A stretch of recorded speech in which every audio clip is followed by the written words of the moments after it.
Hi guys, this is Advocate Rukhsar Ahmed and welcome to my channel Learn Law. Loan जब कोई भी व्यक्ति default कर देता है, कोई भी बोरोवर जब लोन की किस्तों को अदा नहीं कर पाता है, तो उसके ऊपर बैंक के एम्प्लॉयज और उनके रिकवरी एजेंट जो टॉर्चर करते हैं,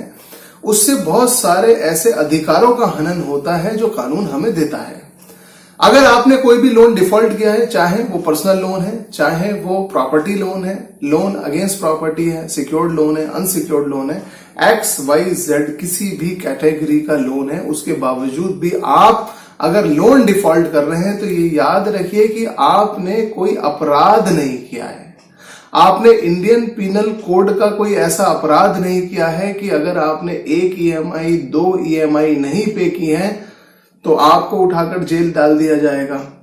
आपको पुलिस थाने के चक्कर लगाने पड़ेंगे या आपके कोई अरेस्ट वारंट इश्यू होंगे। ऐसा कुछ नहीं होने जा रहा है। ऐसा मैं इसलिए बता रहा हूं कि जब भी कभी किसी व्यक्ति का लोन डिफॉल्ट होता है तो उसके पास कोई गाइडेंस होती नहीं है, उसे अपने अधिकारों के बारे में पता नहीं होता। लोग शहरों में रह रहे हैं, लोग गांवों में रह रहे हैं, उसके बावजूद भी लोगों को इतनी लिटरेसी नहीं है कि अगर हमने लोन लिया है और लोन नहीं चुका पा रहे हैं तो हमारे अधिकार कौन कौन से हैं। आपकी इस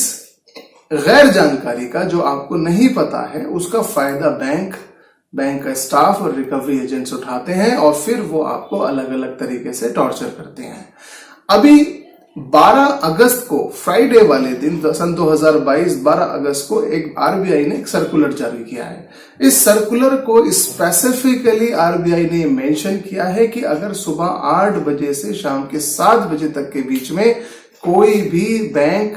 उनका स्टाफ और रिकवरी एजेंट किसी भी बोरोवर को जिसने लोन डिफॉल्ट किया है उसको पैसे की रिकवरी के लिए कॉल नहीं कर सकते। ये आपका पहला अधिकार है जो हर किसी लोन बोरोवर को पता होना चाहिए। इसके अलावा भी बहुत सारे ऐसे अधिकार हैं जो आपको पता होना चाहिए, जैसे अगर आपकी EMI टूट गई है किसी भी वजह से, तो ऐसा नहीं है कि अगले दिन,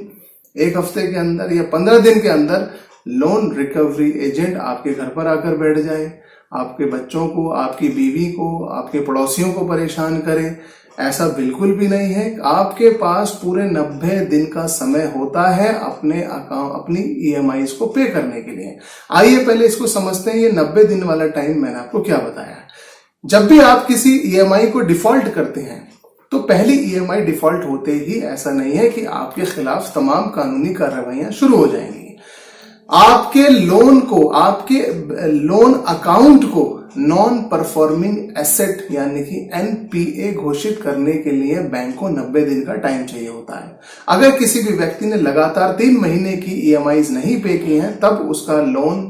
अकाउंट NPA घोषित किया जाएगा और उसके बाद उस व्यक्ति के ऊपर एक लीगल नोटिस इशू किया जाता है और लीगल नोटिस इशू करने के बाद आगे की कार्रवाई होती है। इस 90 दिन के अंदर उस लोन डिफॉल्टर के पास पूरा अधिकार है कि अगर वो बीच में कुछ पैसा बैंक को दे देता है तो उसका लोन अकाउंट NPA नहीं किया जाएगा। अगर 1 लाख रुपए की कोई रिकवरी एजेंट, मान लो बाजार से, बोरोवर से रिकवरी करके बैंक को दे रहा है, तो उसमें एक बहुत मोटा कमीशन रिकवरी एजेंट्स का होता है और उस कमीशन को पाने के लिए वो हर गलत तरीका भी अपनाते हैं। फ्रेंड्स, ये 90 दिन के तो पहले ही आपके पास पहुंच जाते हैं। वैसे तो इनका ये राइट है कि ये आपसे पैसे की डिमांड कर सकें, लेकिन उस राइट के अंडर में जो ये आपके साथ बदतमीजियां करते हैं वो एक बहुत बड़ा अपराध है जो इंडियन पीनल कोड की अलग अलग धाराओं के अंदर इसको कवर किया जाता है। तो पहला अधिकार मैंने आपको बताया कि किसी भी व्यक्ति को सुबह 8 बजे से शाम के 7 बजे तक ही कॉल की जा सकती है। दूसरा, 90 दिन का टाइम आपके पास होता है, आप अपने अकाउंट को NPA होने से बचा सकते हैं और उसको कोई भी EMI अगर पे कर देते हैं इस बीच में तो आपका लोन डिफॉल्ट नहीं माना जाएगा। तीसरा ये कि अगर आपके 90 दिन भी कंप्लीट हो गए हैं और आप 3 महीने की EMI किसी भी वजह से नहीं पे कर पाए हैं तो भी घबराने की जरूरत नहीं है। अब बैंक आपको एक लीगल नोटिस देगा और वो लीगल नोटिस कोर्ट के जरिए नहीं आता है। वो लीगल नोटिस बैंक का अपना वकील होगा, जिस वकील के लेटर पैड के ऊपर आपको लीगल नोटिस दिया जाएगा और इस लीगल नोटिस में आपसे सारी टर्म्स एंड कंडीशंस बयान करके जो पैसा बैंक का आपके ऊपर बकाया है वो आपसे डिमांड किया जाता है। इस लीगल नोटिस का आपको जवाब देना चाहिए, क्योंकि जो भी डिफेंस आपके पास है, जिस वजह से आप पैसा नहीं दे पा रहे हैं, आपके ऊपर आर्थिक घाटा है, आपकी फैमिली में कोई बीमार हो गया है, आप बैंकरप्ट हो गए हैं, आपकी जॉब चली गई है, जो भी XYZ आपके पास रीजन है, वो आप इस लीगल नोटिस में अपने वकील के जरिए रिप्लाई बैंक को भेज सकते हैं। फ्रेंड, जब आप लीगल नोटिस का रिप्लाई भेजते हैं तो इससे आपका एक डिफेंस तैयार होता है। अगर कल को कोर्ट में आपको केस कंटेस्ट करना पड़ता है तो ये एक ऐसा डिफेंस है जो लास्ट तक आपकी हेल्प करेगा। राइट नंबर 4, अधिकार नंबर 4 ये है कि अगर आपने लोन लिया है, मिस्टर एक्स ने लोन लिया है, तो उस लोन की रिकवरी के लिए मिस्टर एक्स के किसी भी रिश्तेदार को कांटेक्ट नहीं किया जा सकता, उसके ऊपर किसी भी तरह का प्रेशर नहीं बनाया जा सकता, उसके पड़ोसियों को, उसके जानने वालों को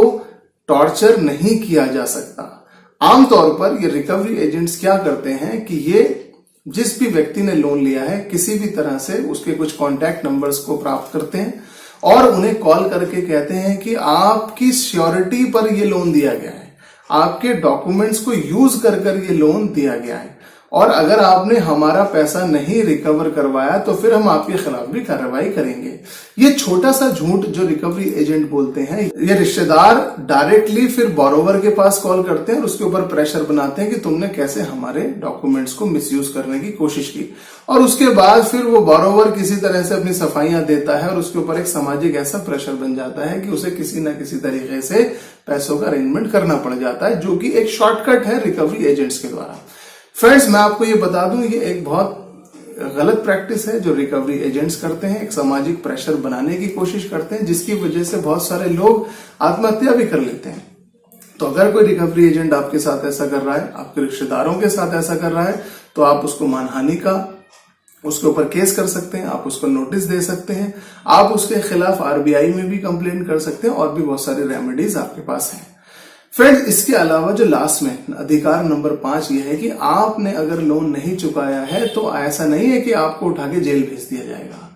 आप एक वकील को हायर कीजिए,